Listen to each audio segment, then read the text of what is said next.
vraies compétences et un savoir-faire sur les règles, l'apprentissage des règles. Et tout ce qui est jeux de cartes traditionnels sont en fait des savoirs qui se transmettent de la famille, de la part du cercle social. Et du coup, si on n'a pas grandi, baigné ou touché du doigt un environnement qui jouait à ces jeux, ils nous apparaissent comme inaccessibles, assez obscurs, avec une dimension assez intimidante. Quelqu'un qui n'a jamais joué au tarot, c'est difficile de lui faire passer le pas, de s'intéresser aux règles et d'y jouer.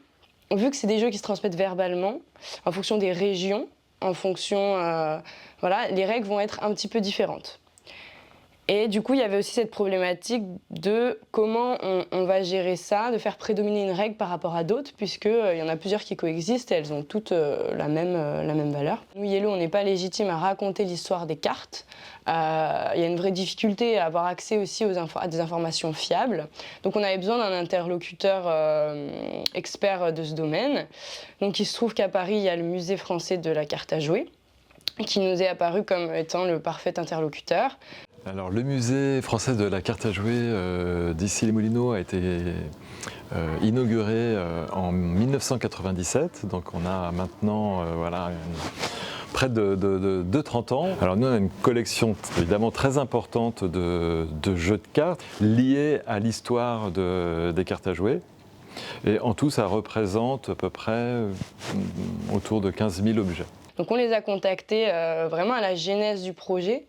Quand on avait des intentions de produits, on n'avait pas d'illustration, on n'avait pas tout à fait identifié quels étaient les produits qu'on voulait faire, ou voilà. Et du coup, ils ont été vraiment très réceptifs au projet, ça leur a beaucoup parlé. Nous, ce qui nous avait vraiment intéressé, c'était la volonté de présenter les cartes, les règles de jeu avec leur histoire, et vraiment de s'intéresser aux jeux de cartes aussi, non pas juste comme un objet de jeu, mais comme quelque chose qui avait une histoire. Et ça c'était très important pour nous. Donc nous, notre demande, c'était qui nous rédige les textes qui vont parler de l'histoire et de la culture du jeu pour chacun des jeux. On s'est senti vraiment intégré à ce projet.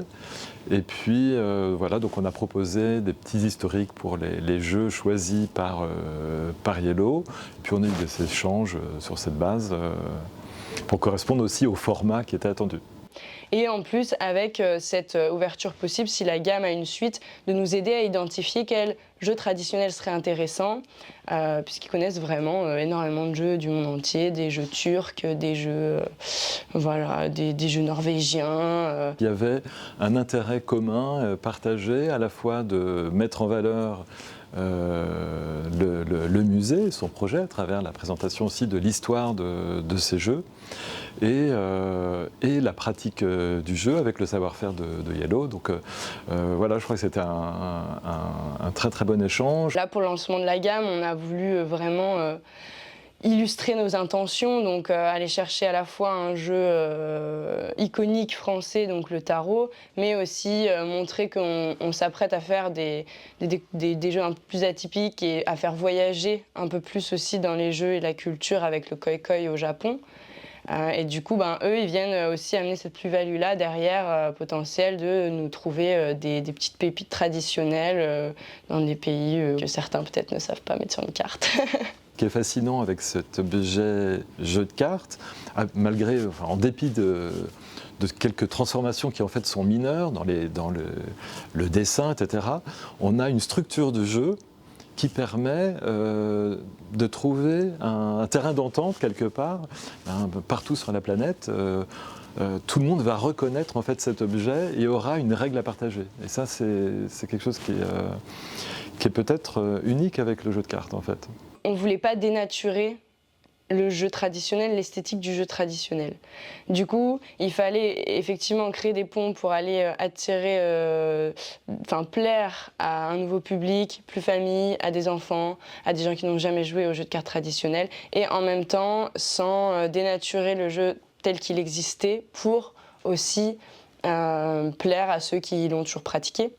Pour illustrer un peu, par exemple, ce qu'a donné la démarche, la volonté de rendre plus accessible pédagogique, si on prend l'exemple du tarot, on a vraiment dû faire un gros travail d'aller-retour et de restructuration des règles où on a en fait créé des étapes, par exemple, dans les règles, des mises en situation, des mises en pratique intermédiaires pour que le joueur puisse petit à petit intégrer les règles et arriver à la pratique finale du tarot avec toute la tradition et qui l'accompagne, le mode de distribution, comment on appelle quelle action, avec des termes qui sont très spécifiques pour des actions finalement qui ne le sont pas tant dans le monde du jeu de société. Mais il y a tellement une terminologie particulière avec les jeux traditionnels que voilà, ça nous a obligés à vraiment créer un travail de déconstruction et d'étape par étape avec de multiples testeurs.